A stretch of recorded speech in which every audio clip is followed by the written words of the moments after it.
Good morning friends, study wings में आप सभी का स्वागत है। और आज के इस क्लास में हम लोग पढ़ने वाले क्लास 6 की एनसीईआरटी की साइंस सब्जेक्ट, जिसमें आज हम लोग पढ़ेंगे इलेक्ट्रिसिटी के बारे में। तो ये क्लास आपके एग्जाम के पॉइंट ऑफ व्यू से काफ़ी ज़्यादा इंपॉर्टेंट होने वाला है। अगर आप C TET, UP TET, H TET, MP TET के लिए साइंस पेपर के लिए प्रिपेयर कर रहे हैं, तो ये क्लास आपके लिए बहुत ज़्यादा हेल्पफुल होने वाला है, क्योंकि इसमें आज हम लोग कवर करेंगे सारे इंपॉर्टेंट टॉपिक जो आपके इलेक्ट्रिसिटी चैप्टर से रिलेटेड है। तो वीडियो को पूरा देखिएगा। हम लोग पढ़ने वाले हैं कॉम्बिनेशन ऑफ रजिस्टर, कि किसी भी सर्किट में रजिस्टर को किस तरीके से कनेक्ट किया जाता है। तो किसी भी सर्किट में रजिस्टर को दो तरीके से कनेक्ट किया जाता है, या तो सीरीज कनेक्ट किया जाता है या फिर पैरेलल कनेक्ट किया जाता है। तो इसके अकॉर्डिंग जो कॉम्बिनेशन ऑफ रजिस्टर होता है वो दो टाइप्स का हो जाता है, सीरीज कॉम्बिनेशन और पैरेलल कॉम्बिनेशन। तो चलिए जानते हैं सीरीज कॉम्बिनेशन क्या होता है। तो सीरीज कॉम्बिनेशन में जितने भी रजिस्टर होते हैं वो एक दूसरे के साथ एंड टू एंड कनेक्ट होते हैं। जैसे कि इस इमेज में देख सकते हैं कि जो रजिस्टर R1 है, R2 है और R3 है, वो किसी सर्किट में एंड टू एंड कनेक्ट है, जहाँ पर VS जो है ये पावर सप्लाई है और इस सर्किट में I करंट जो है वो फ्लो कर रहा है। तो R1 के अक्रॉस जो वोल्टेज ड्रॉप है वो क्या हो जाएगा, V1 हो जाएगा। R2 के अक्रॉस जो वोल्टेज ड्रॉप है वो V2 हो जाएगा, और R3 के अक्रॉस जो वोल्टेज ड्रॉप है वो V3 हो जाएगा। और हमें पता है कि इस सर्किट में 3 रजिस्टर R1, R2 और R3 जो सीरीज में कनेक्ट हैं, उसके across voltage drop V1, V2, V3 हो रहा है। जो टोटल वोल्टेज ड्रॉप हो जाएगा V इक्वल टू हो जाएगा V1 plus V2 plus V3। और जैसे कि ओम्स लॉ के अकॉर्डिंग होता है V इक्वल टू IR, तो V इक्वल टू IR जो वैल्यू है वो हम इस इक्वेशन में पुट कर देंगे, इक्वेशन 1 में। तो क्या हो जाएगा, IRS बराबर हो जाएगा IR1 plus IR2 plus IR3। और I जो है ये कॉमन है, इसलिए कैंसिल आउट हो जाएगा। तो RS इक्वल टू हो जाएगा R1 plus R2 plus R3। यही जो है सीरीज कॉम्बिनेशन में टोटल रेजिस्टेंस की वैल्यू है। ठीक है, टोटल रेजिस्टेंस की जो वैल्यू है वो क्या हो जाएगी, R1 plus R2 plus R3। अब हम लोग पढ़ने वाले हैं रजिस्टर को पैरेलली जब कनेक्ट किया जाता है तब क्या होता है।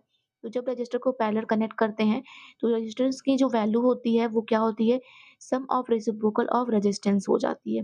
जैसा कि फॉर्मूला आपको देखने को मिल रहा है, कि जो रजिस्टर है इसका कॉम्बिनेशन जब पैरेलली किया गया है तो क्या हो रहा है, रेजिस्टेंस की value sum of reciprocal of resistance हो गया है।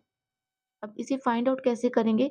यहाँ पर इमेज है जिसमें 3 रजिस्टर R1, R2 और R3 को पैरेलल कनेक्ट किया गया है, और यहाँ पर जो पावर सप्लाई है V है, और करंट जो है वो I फ्लो कर रहा है। अब करंट जो है वो तीनों ब्रांच में डिवाइड हो गया है, और करंट की जो वैल्यू है, कितनी करंट डिवाइड होगी, ये डिपेंड करेगा इस रेजिस्टेंस की वैल्यू पर, R1, R2 और R3 की वैल्यू पर।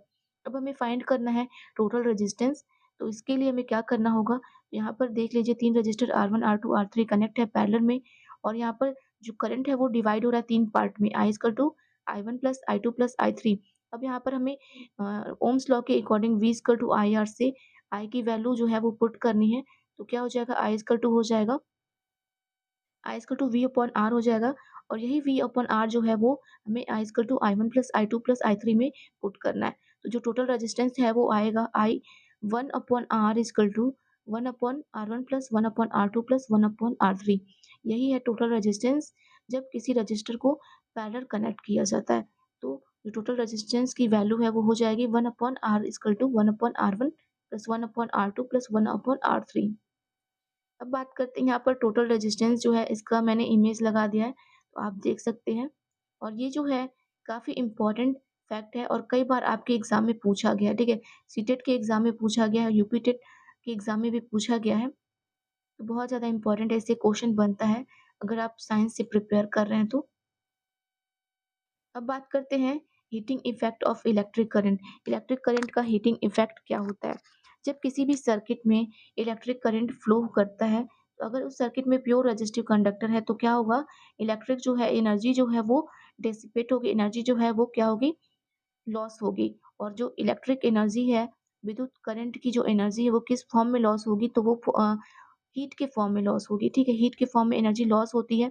और कितनी एनर्जी लॉस होती है, तो इसका फॉर्मूला है H equal to V I T. ठीक है, और जहाँ पर V इक्वल टू क्या होता है, आई आर होता है ओम्स लॉ के अकॉर्डिंग। ओम्स लॉ काफ़ी ज़्यादा इंपॉर्टेंट है, जिसे देख लीजिएगा आप। तो H equal to V I T, यहाँ पर V की वैल्यू पुट कर देंगे तो H इक्वल टू हो जाएगा आई स्क्वायर आर टी। ठीक है, H equal to I square R T हो जाएगा। और इतना हीट जो है वो किसी भी सर्किट में इलेक्ट्रिक करंट के फ्लो होने से लॉस होता है।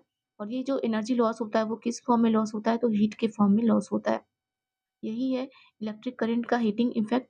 और इसे कहाँ-कहाँ पे यूज़ किया जाता है, तो इलेक्ट्रिक करंट का जो हीटिंग इफ़ेक्ट है उसपे कई सारे एप्लायंस या कई सारे उपकरण हैं, जैसे कि जो हमारा टोस्टर है, वो भी इलेक्ट्रिक करंट के हीटिंग इफ़ेक्ट पे वर्क करता है। आयरन, केटल, गीज़र ये सभी जो हैं इलेक्ट्रिक करंट के हीटिंग इफ़ेक्ट पे ही वर्क करते हैं। अब बात करते हैं यहाँ पर इलेक्ट्रिक बल्ब की। तो जो इलेक्ट्रिक बल्ब होता है उसमें एक फिलामेंट लगा होता है जो इलेक्ट्रिक के हीटिंग इफ़ेक्ट को लाइट के फॉर्म में कन्वर्ट कर देता है। तो इसीलिए जो यहाँ पर हीट इफ़ेक्ट होता है मतलब इलेक्ट्रिक करंट का जो हीटिंग इफ़ेक्ट होता है वो लाइट के फॉर्म में चेंज हो जाता है। इसीलिए बल्ब से हमें लाइट मिलती है। बात करते हैं यहाँ पर इलेक्ट्रिक आयरन की। तो जो इलेक्ट्रिक आयरन है वो उच्च गलनांक की मिश्र धातु से बना होता है। हाई मेल्टिंग पॉइंट के जो एलॉय हैं उनसे बना होता है और इलेक्ट्रिक करंट के हीटिंग इफ़ेक्ट पे वर्क करता है। इलेक्ट्रिक करंट के हीटिंग इफ़ेक्ट पे आपका हीटर और जो वाटर गीज़र होता है वो भी सारे इंस्ट्रूमेंट जो हैं वो इलेक्ट्रिक करंट के हीटिंग इफ़ेक्ट पे ही वर्क करते हैं। अब बात करते हैं इलेक्ट्रिक फ्यूज़ की। तो इलेक्ट्रिक फ्यूज़ जो है वो क्या करता है, तो किसी भी उपकरण को हाई वोल्टेज से बचाने के लिए इलेक्ट्रिक फ्यूज़ का यूज़ किया जाता है। इलेक्ट्रिक फ्यूज़ जो है वो किससे बना होता है, ये काफ़ी ज़्यादा इम्पोर्टेंट है और कई बार एग्ज़ाम में पूछा गया है। तो इलेक्ट्रिक फ्यूज़ जो है वो धातु या मिश्र धातुओं से बना होता है और कौन-कौन से मिश्र धातु से बना होता है? तो टीन और सीसा की मिश्र धातु से बना होता है और ये क्वेश्चन आपके एग्ज़ाम में कई बार पूछा गया है इलेक्ट्रिक फ्यूज़ से। तो ये टॉपिक भी इम्पोर्टेंट है आपके एग्ज़ाम के पॉइंट ऑफ व्यू से।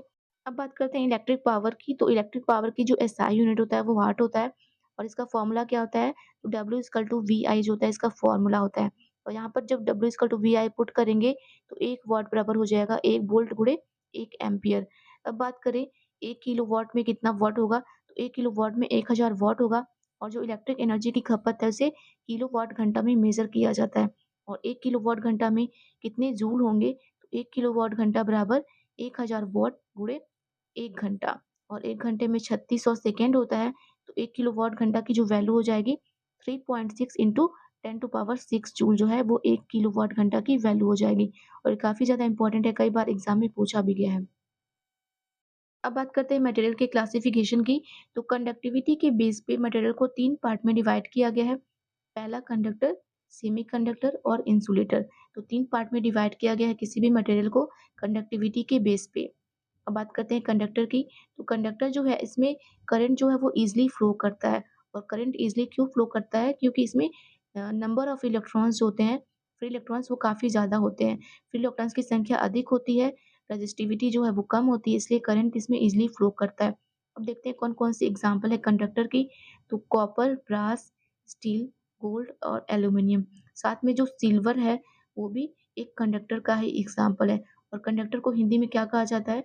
तो कंडक्टर को हिंदी में चालक कहा जाता है।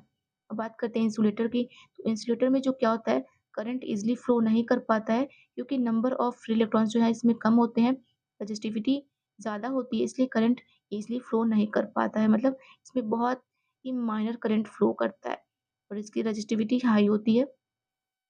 अब कौन-कौन से एग्ज़ाम्पल हैं इंसुलेटर के? तो ग्लास, एयर, वुड, प्लास्टिक और रबर। ये सभी जो है इंसुलेटर के एग्ज़ाम्पल हैं और हिंदी में इंसुलेटर को क्या कहा जाता है? तो हिंदी में इंसुलेटर को अचालक कहा जाता है और कंडक्टर को चालक कहा जाता है। अब आते हैं यहाँ पर कुछ इंसुलेटर हैं जो आपके इलेक्ट्रिक सर्किट में देखने को आपको मिलते हैं। बात करते हैं सेमीकंडक्टर की, तो सेमीकंडक्टर जो है ऐसे मटेरियल होते हैं जिसकी जो कंडक्टिविटी है वो कंडक्टर और इंसुलेटर के बीच में होती है। ना ये अच्छे कंडक्टर होते हैं और ना ही अच्छे इंसुलेटर होते हैं। तो अब जानते हैं कौन-कौन से एग्ज़ाम्पल है सेमीकंडक्टर के। तो सिलिकॉन और जर्मेनियम जो है ये सेमीकंडक्टर के एग्ज़ाम्पल हैं और सेमीकंडक्टर का यूज़ किया जाता है आईसीज़ को बनाने के लिए। अब जानते हैं कौन-कौन से सेमीकंडक्टर के टाइप्स हैं। तो 2 टाइप्स के होते हैं सेमीकंडक्टर, एक होता है इंट्रिंसिक और एक होता है एक्सट्रिंसिक। आपको इतना ज़्यादा नहीं पढ़ना है इसलिए मैं इसे डिटेल में नहीं पढ़ाऊँगी। इलेक्ट्रिक सेल क्या है? तो इलेक्ट्रिक सेल जो है एक power supply electrical power supply है, जो स्टोर केमिकल एनर्जी को इलेक्ट्रिकल एनर्जी में चेंज करता है। ठीक है? इलेक्ट्रिक सेल जो है वो केमिकल एनर्जी को इलेक्ट्रिकल एनर्जी में चेंज करता है और वो जो केमिकल एनर्जी है वो इसी इलेक्ट्रिक सेल के अंदर स्टोर होती है। तो ये थे कुछ इम्पोर्टेंट टॉपिक जो आपके इलेक्ट्रिसिटी से रिलेटेड थे, जो आपकी सीटेट, यूपीटेट, एचपीटेट के पेपर 2 में साइंस में पूछे जाते हैं। तो वीडियो आपको अच्छा लगा हो तो वीडियो को लाइक करिएगा, शेयर करिएगा और मेरे चैनल को सब्सक्राइब करिएगा। Thank you for watching.